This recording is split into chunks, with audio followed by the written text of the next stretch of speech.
to Deep Sleep Stories. If these stories have helped you through restless nights, please leave a review. Reviews are what help this podcast grow, reach more listeners, and stay alive. Without them, even something meaningful can slowly disappear.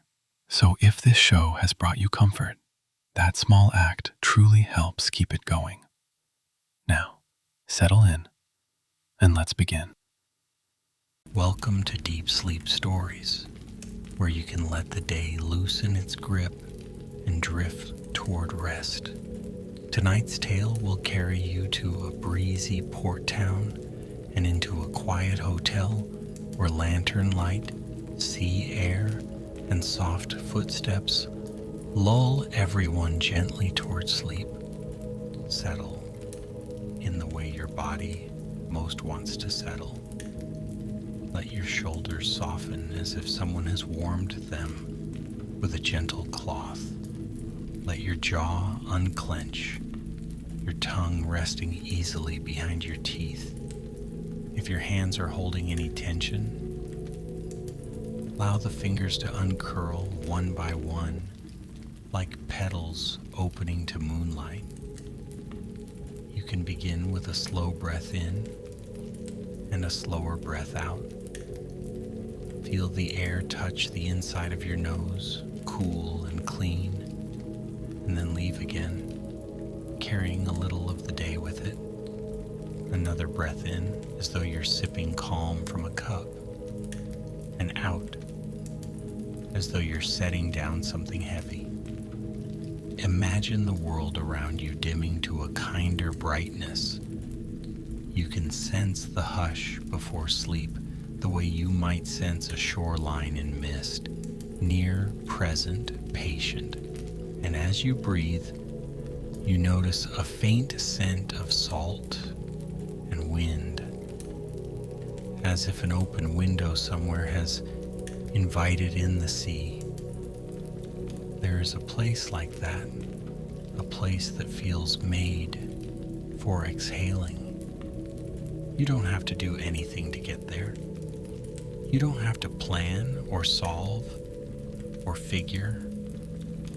You only need to listen and let the story hold you the way gentle water holds a floating leaf. In your mind, the evening sky is a soft blend of blue and pearl, and a pale crescent moon hangs above, a port town that breathes with the tide. The streets are cobbled and friendly underfoot. Lanterns glow in windows like captured amber.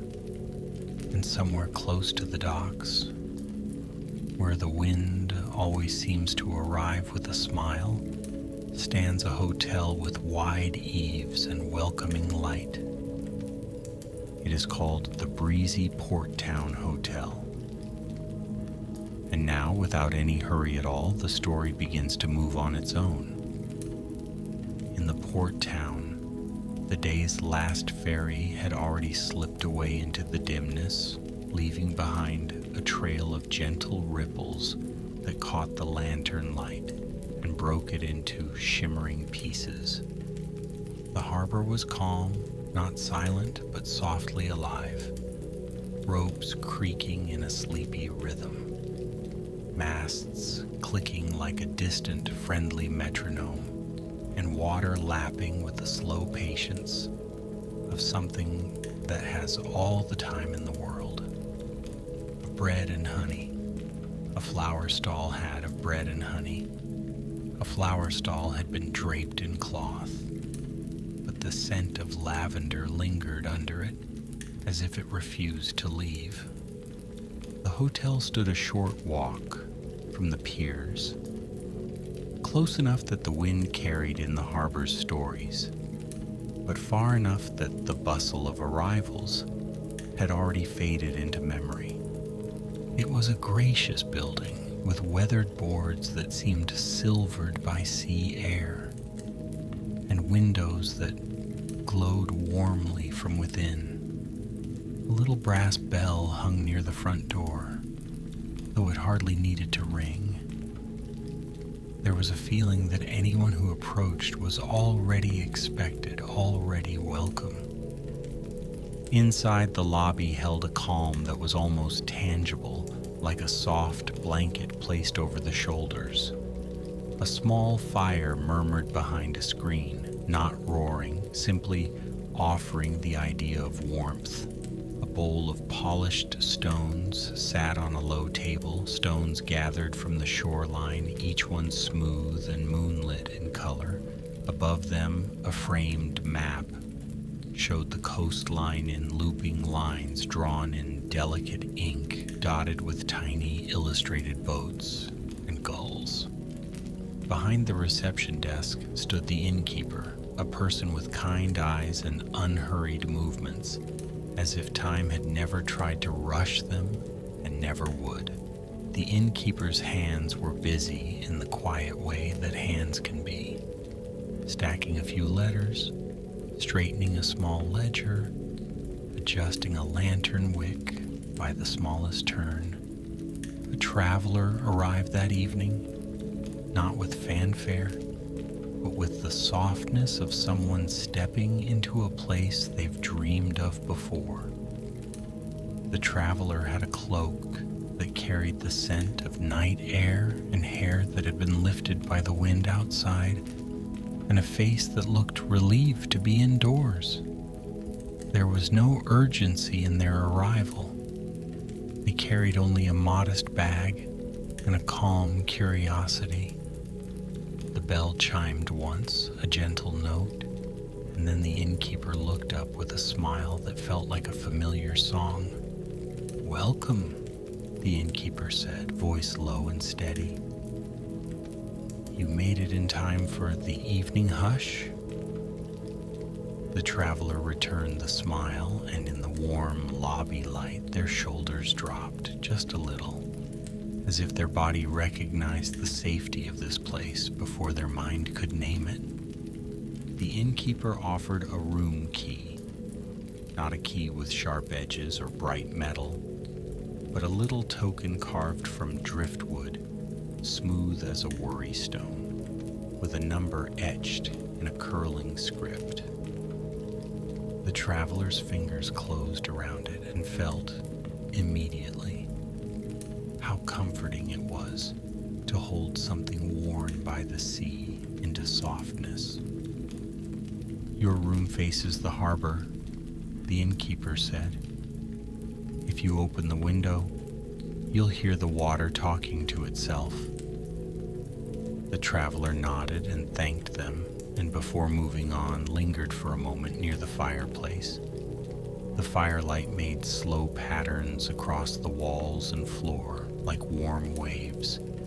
A basket of knitted blankets waited nearby, each one folded with care, and the traveler's gaze rested on them as if remembering what it felt like to be properly warm. Near the stairs, a little sitting nook held 2 cushioned chairs and a small table. On it sat a teapot and a cup, and a jar of dried herbs, chamomile perhaps, or something sea-sweet and calming. There was a book opened and left in a way that suggested someone had been reading and simply wandered off, trusting the story to keep its place.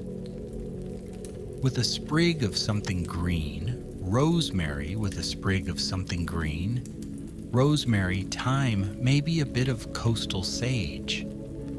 The hotel felt tended, as if it listened to its guests and learned what soothed them. At the end of the hall, the traveler found the room. The driftwood token fit neatly into the lock, turning with a soft click. The door opened onto a space that felt like a gentle breath. A bedside table, its glass tinted slightly.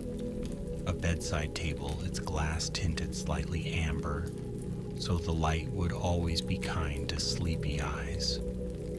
On the windowsill, a small dish held a few seashells, spirals and fan shapes, pale as moon milk. The travelers set down their bag without a sound, and crossed the room to the window. When they opened it, the air that entered was cool and lively, carrying salt and a whisper of seaweed and distant wood smoke from a hearth somewhere along the shore. Below the harbor lay like a dark, velvety cloth, embroidered with reflections. A few boats rocked gently as if practicing the motions of sleep. Their lanterns blinked, and the water answered with trembling light. Farther out beyond the curve of the bay, the horizon was a soft blur where sky and sea leaned into one another. For a long moment, the traveler simply stood there, breathing. Not deep breaths forced by intention, but natural breaths, the kind that happen when nothing is demanded. The traveler's mind, so used to holding lists and worries, began to loosen. Thoughts slowed as if they were drifting farther out to sea. When the traveler finally stepped away from the window, they moved with the calm of someone who has remembered their own quiet. They washed their hands in the small basin where the water ran clear and cool, and a soap bar scented with something gentle, perhaps citrus peel and wild mint, left their skin feeling clean and comforted. Then the traveler returned to the bed. The mattress was neither too soft nor too firm. It welcomed without swallowing, supported without pushing. The traveler sat on the edge and listened. The hotel had its own sounds, but they were the kind that soothed rather than startled. A soft settling of wood as the building adjusted to the cooler night. A faint hush of fabric somewhere, a curtain shifting in the breeze, and always, through the window, the harbor, the slow hush and lap of water against stone. As the traveler lay down, the quilt rose to meet them like a slow wave. Their eyes grew heavy, but they did not fall asleep at once. Not yet. The hotel had more to offer than immediate sleep. It offered a ritual, a gentle unfolding. Downstairs, the innkeeper moved through the lobby with a lantern, checking small details the way someone might check on sleeping children. The innkeeper turned down the flame in the fireplace until it became a glowing ember bed. They straightened a blanket in the sitting nook and replaced the lid on the teapot so the warmth would linger. They paused by the bowl of polished stones and turned one just so its smooth surface caught the light. Outside, the wind continued to do what it did best, wander. It slipped along the eaves and threaded itself between the hotel's shingles. It wandered across the pier, through the ropes and around the posts. It lifted a loose strand of seagrass and carried it away like a ribbon. In the port town, the streets were mostly empty now, but the emptiness did not feel lonely. It felt restful. A cat moved along a wall and vanished into a shadow. A sleepy gull tucked its head beneath a wing on a quiet beam. A lamplighter on a final round adjusted a lantern so it burned steady through the night. And within the hotel, in rooms lined up like gentle thoughts, guests were settling into their own quiet. Some read a page or two from a book. Some traced the rim of a cup of warm tea. Some opened a small journal and wrote a line, then smiled and closed it, as if that was enough. The Breezy Port Town Hotel was known quietly for the way it made people feel. Not with grand displays or noisy charm, but with the steady softness of a place that understood tiredness. Travelers spoke of it in murmurs to one another, passing the name like a secret remedy. They said the hotel had been built long ago by a carpenter who loved the sea. The story went that he had listened carefully to the wind and the waves before he lifted a single plank. He wanted the building to sing in harmony with the harbor, not argue with it. He chose wood that could breathe and windows that could open wide, and he shaped the roof so the wind would slide over it like a hand smoothing hair. There was another story, told less often but cherished by those who liked a touch of mystery. Some said that on especially calm nights, if you listened from the hall outside your room, you could hear a faint melody traveling through the walls, as though the building remembered an old lullaby. Not a song with words, but a simple, soothing sequence of notes, like the tide counting itself in and out. The traveler, half awake and half drifting, did not know these stories yet, but their body, resting in the quiet room, seemed to understand. Their breathing began to match the slow rhythm of the harbor, and their thoughts softened into images, lanterns bobbing on water, quilts stitched like waves, the innkeeper's steady hands. Still, sleep did not arrive in a sudden swoop. It came the way dusk comes, gradually, tenderly, without announcement. The traveler turned slightly onto their side. The pillow held a faint scent of sun-dried cotton and something clean, like a breeze, that had passed over fields before reaching the coast. The traveler's eyelids fluttered, and then, as if the hotel itself had noticed and decided to offer a little more comfort, the sound of footsteps came softly in the hallway. Not heavy, not hurried. A gentle pace, like someone walking in a library. The traveler's door did not open. Nothing intrusive happened. But a moment later, a warmer light glowed under the door frame, then dimmed again. The innkeeper had passed with their lantern, pausing perhaps to check that everything was peaceful.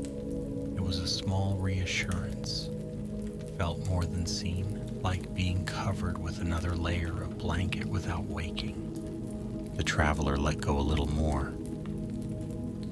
In the night, the port town continued to breathe. The tide shifted and lifted, then slowly lowered, never in a rush. The wind changed direction just slightly, brushing the window curtain so it moved in a gentle, repeating sway. At some point, the traveler drifted into a light sleep, the kind where dreams are thin and bright as soap bubbles.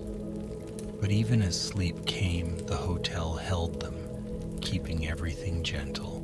Hours later, the traveler stirred, not awake fully, only surfacing as if floating closer to the top of a warm pool.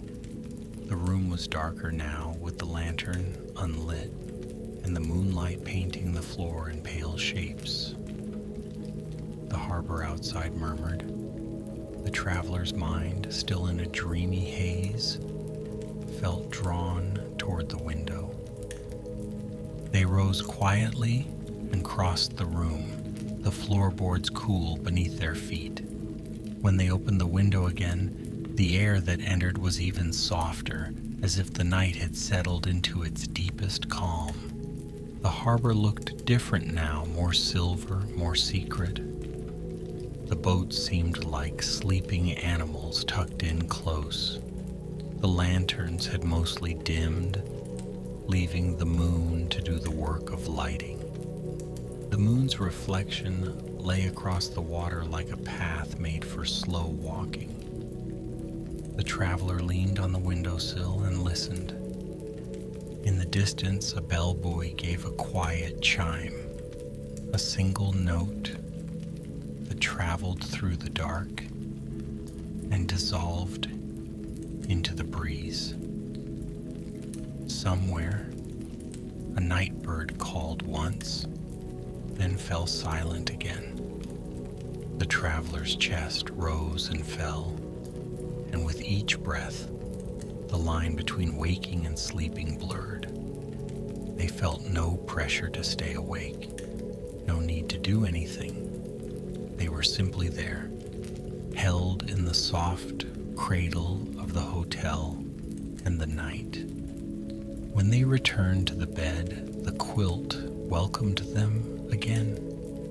The traveler's eyes closed, and the darkness behind their eyelids was not empty. It was full of gentle impressions, the innkeeper's smile, the sea's steady whisper, the warm glow of lanterns. In another room down the hall, an elderly guest shifted and sighed, then settled again, comforted by the hotel's stillness. In a room on the lower floor, a couple who had been traveling for days finally slept deeply, their hands loose, their breathing matched. In the attic room, a young artist dreamed of painting the harbor in shades of moonlight and blue.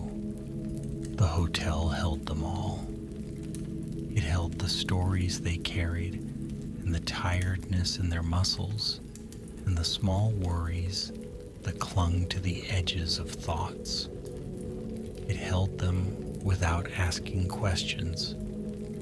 If you could walk through the hotel at that hour, you might notice how the air felt slightly warmer than the outside night, as if the building saved its warmth carefully and shared it generously. You might hear the faintest creak from the beams, not as a complaint, but as a sleepy settling. You might catch the scent of herbs from the jar in the sitting nook, sweet and calming, still lingering. In the lobby, the fire had faded to coals, glowing softly like a pocket of sunset that refused to go out completely. The polished stones in the bowl reflected the dim light, each one a small moon. Above the reception desk, the framed map seemed to shimmer slightly in the lantern glow, the inked coastline almost alive. Tiny boats drawn on it looked as though they could sail if someone whispered permission. But no one needed to. Everything was already moving at the pace it should. Toward the back of the lobby, a door led to a small enclosed courtyard.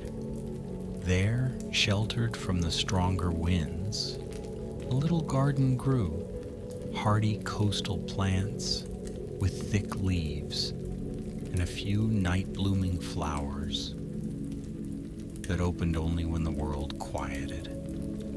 A fountain in the center trickled in a slow, patient stream, making a sound like a lullaby without melody. Some nights, guests wandered there for a moment, wrapped in shawls, breathing the cool air and watching the stars. They never stayed long. The courtyard was not a place for conversation or activity.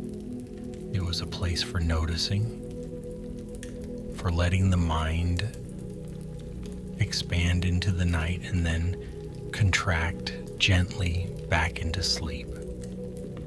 The traveler, tucked under the quilt, did not wander there tonight. But perhaps their dreams did. Perhaps their sleeping mind drifted through the courtyard, past the fountain's murmur, and out into the port town, moving like mist. In those dreams, the traveler walked along the harbor without shoes, feeling the smooth stones underfoot. They passed shuttered shops and quiet boats. The wind, playful but gentle, lifted their hair and then let it fall. The traveler's dream self smiled at the calmness of it all. They reached the hotel again in the dream, and the front door opened without sound, as if the building recognized them. Inside, the innkeeper stood by the fire, not surprised, simply pleased. The innkeeper held out a cup of warm tea, and the traveler accepted it.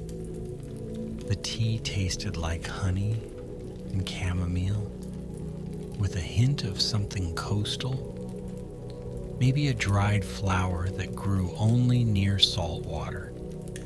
The warmth spread through the traveler's dream body, easing every last tight place. "Rest," the innkeeper said, the word like a soft blanket. The traveler nodded, and the dream shifted, as dreams do, into something even quieter. Now the traveler was in their room again, looking out at the moonlit harbor, but the moon's reflection on the water had become a wide, luminous road, and along it drifted tiny lights, like lanterns set afloat, each one carrying a wish or a worry away from shore. The traveler watched them drift, and with each lantern that moved farther out, something in the traveler's chest loosened. The hotel's walls in the dream seemed to breathe with the tide. In, out, in, out. The traveler's own breathing matched it perfectly, and the dream became less an experience and more a feeling of being safe, of being held, of being allowed to sleep. The traveler's body in the real bed softened further, their hands relaxed, their brow smoothed, their mouth rested slightly open the way it does when no one needs to speak. Outside, the tide reached its highest point and began slowly to turn. The water's sound changed almost imperceptibly, from a higher lap against the stones to a gentler, lower murmur. The wind eased, as if it too were falling asleep. The breezy port town hotel remained steady, a calm presence at the edge of the harbor. It was not a place that demanded attention. It was a place that offered quiet companionship, the way an old friend might sit beside you without needing conversation. And so the night continued, unspooling in soft moments. A little later, clouds drifted across the moon, briefly dimming the silver on the water. The harbor became darker, more mysterious, but not threatening, just wrapped in an extra layer of night. In the traveler's room, the darkness deepened, inviting the mind to let go even more. In that deepening, the traveler's dreams slowed. Images became softer, less defined. A lantern here, a wave there. The innkeeper's smile fading into warmth. The traveler drifted in the comfortable space between dreaming and dreamless sleep. It was the kind of sleep that does not announce itself. It simply happens like a feather landing. In the hotel, everything seemed to align toward rest. The hallways held their breath. The curtains hung still. The little brass bell at the front door was silent, content. Even the harbor, with all its gentle sounds, felt quieter now, as if it too had settled into a deeper rhythm. The boats rocked more slowly, their ropes creaking less often, the water's surface smoothed. If anyone had been awake enough to notice, they might have felt the faintest vibration of something comforting, like that rumored lullaby traveling through the walls. Not loud, not even clearly a song. More like the suggestion of music, the memory of a melody. The kind of sound you might have heard in childhood when drifting off, half imagining it, half truly hearing it.